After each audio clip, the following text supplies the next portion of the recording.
செய்திகள். நாட்டின் ஜிஎஸ்டி வசூல் கடந்த 5 ஆண்டில் இரட்டிப்பாகி 2024-25 நிதியாண்டில் 22 லட்சம் கோடியாகியுள்ளது. சென்னையில் 19 கிலோ எடை கொண்ட வணிக பயன்பாட்டிற்கான சிலிண்டரின் விலை ரூபாய் 58 குறைந்து ரூபாய் 1882.50 விற்பனை செய்யப்படுகிறது. 14 கிலோ எடை கொண்ட வீட்டு உபயோக சிலிண்டர் விலையில் எந்தவித மாற்றமின்றி ரூபாய் 868.50 விற்பனை செய்யப்பட்டு வருகிறது. 22 கேரட் ஆபண தங்கத்தின் விலை சவரனுக்கு ஒரே நாளில் ரூபாய் அதிகரித்து ஒரு சவரன் 72,160 ரூபாயாகவும் 1 கிராம் 9,020 ரூபாய்க்கும் விற்பனை செய்யப்பட்டு வருகிறது. இதனைத் தொடர்ந்து 1 கிராம் வெள்ளியின் விலை கிராமிற்கு ரூபாய் அதிகரித்து 1 கிராம் வெள்ளி 120 ரூபாய்க்கு விற்பனை செய்யப்பட்டு வருகிறது. எல்லை தாண்டி மீன் பிடித்ததாக கூறி ராமேஸ்வரம் மீனவர்கள் 7 பேரை சிறைபிடித்தது இலங்கை கடற்படை. மேட்டூர் அணையின் நீர் திறப்பு 48,000 கனஅடியாக குறைந்தது. பிரிக்ஸ் உச்சி மாநாட்டில் பிரதமர் நரேந்திர மோடி அவர்கள் கலந்து கொள்ள உள்ளார் என்று தெரிவிக்கப்பட்டுள்ளது.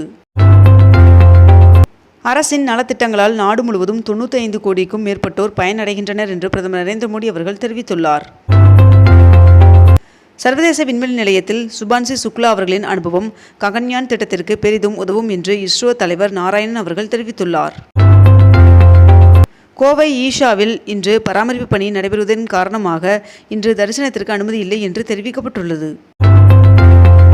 2024-25 நிதியாண்டிற்கான வருமான வரி தாக்கல் காலக்கெடு ஜூலை 31 தேதியிலிருந்து செப்டம்பர் 15 வரை நீட்டிக்கப்பட்டுள்ளது. தமிழ்நாட்டில் உள்ள பள்ளிகளில் மாணவ மாணவிகள் தண்ணீர் அருந்துவதை உறுதி செய்யும் வாட்டர் பெல் திட்டம் நேற்று முதல் நடைமுறைக்கு வந்தது. ஐஆர்சிடிசி ரயில் டிக்கெட் புக்கிங் செய்வதும் தளத்தில் இன்று முதல் தட்கல் டிக்கெட் எடுக்க ஆதார் சரிபார்ப்பு செய்யப்பட்டிருக்க வேண்டும் என்று தெரிவிக்கப்பட்டுள்ளது. தமிழகத்தில் பெரிய தொழில் வணிக நிறுவனங்களுக்கு 3.16% புதிய மின்கட்டண உயர்வு இன்று முதல் அமல்படுத்தப்பட உள்ளது. வீட்டு மின் இணைப்புகள் மற்றும் சிறு வணிக நிறுவனங்களுக்கு எந்தவித கட்டண உயர்வும் இல்லை என்றும் தெரிவிக்கப்பட்டுள்ளது.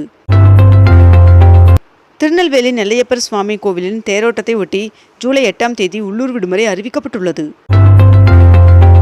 சென்னையின் முதல் கேபிள் பாலத்தின் கட்டுமானம் விரைவில் தொடங்க உள்ளதாக தகவல் வெளியாகியுள்ளது. உள்ளாட்சி அமைப்புகளின் மாற்றுத்திறனாளிகள் நியமன பதவிக்கு இன்று முதல் விண்ணப்பிக்கலாம் என்று தெரிவிக்கப்பட்டுள்ளது. தமிழகத்தில் அனுமதியற்ற மனைப்பிரிவுகளில் இடம் வாங்கியவர்கள் இன்று முதல் விண்ணப்பித்து வரன்முறை செய்து கொள்ளலாம் என்று தமிழக அரசு அறிவித்துள்ளது. நான் முதல்வன் திட்டத்தின் கீழ் யுபிஎஸ்சி முதன்மை தேர்வு ஊக்கத்தொகை பெறுவதற்கு வருகின்ற ஜூலை 13 தேதி வரை விண்ணப்பிப்பதற்கான கால அவகாசம் நீட்டிக்கப்பட்டுள்ளது. கோபி அருகே உள்ள கொடிவேரி அணைக்கு கடந்த 1 மாதத்தில் 3 லட்சம் சுற்றுலா பயணிகள் வருகை தந்துள்ளனர் என்று தெரிவிக்கப்பட்டுள்ளது. 2024-25 அரவை பருவத்திற்கு சர்க்கரை ஆலைகளுக்கு கரும்பு பதிவு செய்து வழங்கிய விவசாயிகளுக்கு சிறப்பு ஊக்கத்தொகை வழங்குவதற்காக 297 கோடி ரூபாய் வழங்கி அரசாணை வெளியிடப்பட்டுள்ளது. திமுக உறுப்பினர் சேர்க்கைக்கான ஓரணியில் தமிழ்நாடு இயக்கத்தை இன்று முதலமைச்சர் மு.க.ஸ்டாலின் அவர்கள் தொடங்கி வைக்க உள்ளார் என்று தெரிவிக்கப்பட்டுள்ளது. இன்று முதல் பான் கார்டு விண்ணப்பிக்க ஆதார் கார்டு கட்டாயமாக்கப்படுகிறது. ரயில் கட்டண உயர்வு இன்று முதல் அமலுக்கு வருவதாக இந்திய ரயில்வே அறிவித்துள்ளது. திருநெல்வேலியுடன் நிறுத்தப்பட்டுள்ள அந்தியோதயா ரயிலுக்கு நாகர்கோவிலிருந்து செல்ல வசதியாக இணைப்பு ரயில் இயக்கப்பட வேண்டும் என்று கோரிக்கை வைக்கப்பட்டுள்ளது. தமிழ்நாட்டில் நேற்று மேற்கண்ட இந்த 8 இடங்களில் 100 டிகிரி ஃபாரன்ஹீட் வெயில் பதிவாகியுள்ளது. பராமரிப்பு உதவித்தொகை பெறும் மாற்றுத்திறனாளிகளிடம் இருந்து வாழ்நாள் உயிர் சான்று பெற வேண்டாம் என்று மாற்றுத்திறனாளிகள் நல ஆணையர் உத்தரவிட்டுள்ளார். தமிழகத்தில் வருகின்ற 5 தேதி வரை மிதமான மழைக்கு வாய்ப்புள்ளதாக வானிலை மையம் தகவல் தெரிவித்துள்ளது. தமிழகத்தில் உள்ள ஒவ்வொரு வாக்குச்சாவடியிலும் 1200க்கும் மிகாமல் வாக்காளர்கள் உள்ளபடி நடவடிக்கை எடுக்கப்பட்டுள்ளதாக தெரிவிக்கப்பட்டுள்ளது. சென்னையில் இன்று முதல் மின்சார பேருந்து சேவையை முதலமைச்சர் மு.க.ஸ்டாலின் அவர்கள் தொடங்கி வைத்தார். மருத்துவ பணியாளர்கள் மூலம் தேர்வு செய்யப்பட்ட 172 பேருக்கு பணி நியமன ஆணையை முதலமைச்சர் மு.க.ஸ்டாலின் அவர்கள் வழங்கினார்.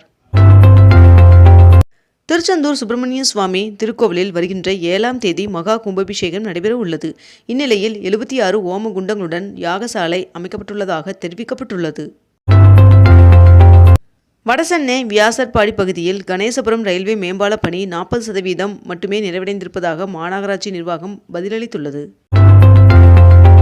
ஈரோடு மாநகராட்சிக்குட்பட்ட பகுதியில் இன்று நடைபெறும் ஆக்கிரமிப்பு அகற்றும் பணிக்கு சம்பந்தப்பட்ட துறையினர் ஒத்துழைப்பு அளிக்க வேண்டும் என்று நெடுஞ்சாலைத்துறை வலியுறுத்தியுள்ளது. குத்தாம்பாக்கம் பேருந்து நிலையம் நவம்பரில் திறக்கப்பட உள்ளதாக அமைச்சர் தெரிவித்துள்ளார். இலங்கை கடற்படையால் சிறைபிடிக்கப்பட்ட 8 மீனவர்களை விடுவிக்க கோரி ஒன்றிய வெளியுறவுத்துறை அமைச்சர் ஜெயசங்கர் அவர்களுக்கு முதலமைச்சர் மு.க.ஸ்டாலின் அவர்கள் கடிதம் அனுப்பியுள்ளார். பரந்தூர் விமான நிலைய திட்டத்தில் கையகப்படுத்த திட்டமிடப்பட்டுள்ள நிலங்களுக்கான விலை நிர்ணயம் செய்து தமிழ்நாடு அரசு அரசாணை வெளியிட்டுள்ளது. மதுரை மாட்டுத்தாவணி பஸ் ஸ்டாண்ட் மறு வடிவமைப்பிற்கென தமிழ்நாடு அரசு 16 கோடி ரூபாய் நிதி ஒதுக்கியதுடன் நிர்வாக அனுமதி வழங்கியுள்ளது. மதுரை செல்லூர் பகுதியில் ஒரே நாளில் 6 டன் குப்பைகள் அகற்றப்பட்டது. நீர்வரத்து சீரானதை தொடர்ந்து கம்பம் அருகே உள்ள சுருளி அருவியில் நேற்று குளிப்பதற்கு அனுமதிக்கப்பட்டனர். மேட்டூர் அணையில் உபரி நீர் திறக்கப்பட உள்ளதால் ஈரோடு காவிரி கரையோர மக்களுக்கு வெள்ள அபாய எச்சரிக்கை விடுக்கப்பட்டுள்ளது. தியாகங்கள் புரிந்த தீரர்கள், அறிஞர்கள், தலைவர்களுக்கு கடந்த 4 ஆண்டுகளில் 63 சிலைகள், 11 மணி மண்டபங்கள், அரங்கங்கள் திறக்கப்பட்டுள்ளது. வேளச்சேரியிலிருந்து பரங்கிமலைக்கு பறக்கும் ரயில் சேவை நவம்பரில் துவங்கும் என்று அமைச்சர் அன்பரசன் அவர்கள் தெரிவித்துள்ளார். மேட்டூர் அணை கட்டப்பட்ட 91 ஆண்டுகளில் 44வது முறையாக அதன் முழு கொள்ளளவான 120 அடியை எட்டியுள்ளது. மொடக்குறிச்சி, அந்தியூர், மேட்டுப்பாளையம் தொகுதி நிர்வாகிகளுடன் முதலமைச்சர் மு.க.ஸ்டாலின் அவர்கள் சந்தித்து பேசினார். மதுரை மாட்டுத்தாவணி பஸ் ஸ்டாண்ட் மறு வடிவமைப்பிற்கென தமிழ்நாடு அரசு 16 கோடி ரூபாய் நிதி ஒதுக்கியதுடன் நிர்வாக அனுமதி வழங்கியுள்ளது. உஸ்ஸெஸ் கோப்பையை வென்ற பிரக்ஞானந்தா அவர்களுக்கு முதலமைச்சர் மு.க.ஸ்டாலின் அவர்கள் வாழ்த்து தெரிவித்துள்ளார். திண்டுக்கல் அரசு தலைமை மருத்துவக் கல்லூரி மருத்துவமனையில் 2 கோடி ரூபாய் மதிப்பிலான புதிய CT ஸ்கேன் கருவியை அமைச்சர் மா. சுப்பிரமணியன் அவர்கள் திறந்து வைத்துள்ளார். சர்வதேச விண்வெளி மையத்தில் உள்ள சுபான்ஷி சுக்லா அவர்களுடன் பிரதமர் நரேந்திர மோடி அவர்கள் கலந்துரையாடினார். மேட்டூர் அணைக்கு நீர்வரத்து தொடர்ந்து அதிகரித்து வருவதால் காவிரி கரையோர மக்களுக்கு வெள்ள அபாய எச்சரிக்கை விடுக்கப்பட்டுள்ளது. பிரதமர் நரேந்திர மோடி அவர்களுக்கு தர்ம சக்கரவர்த்தி பட்டம் வழங்கப்பட்டது. தமிழகத்தில் வீடு தேடி ரேஷன் பொருட்கள் வழங்கும் திட்டம் ஜூலை 1ஆம் தேதி முதல் சென்னை, ராணிப்பேட்டை உட்பட 10 மாவட்டங்களில் சோதனை அடிப்படையில் தொடங்கப்பட உள்ளதாக தெரிவிக்கப்பட்டுள்ளது. புதுச்சேரியில் மாநில பாஜக தலைவருக்கான வேட்புமனு தாக்கல் இன்று நடைபெற உள்ளது. 2670 கோடி ரூபாய் நிலுவைத் தொகையை விடுவிக்க ஒன்றிய அரசிற்கு தமிழ்நாடு அரசு வலியுறுத்தியுள்ளது.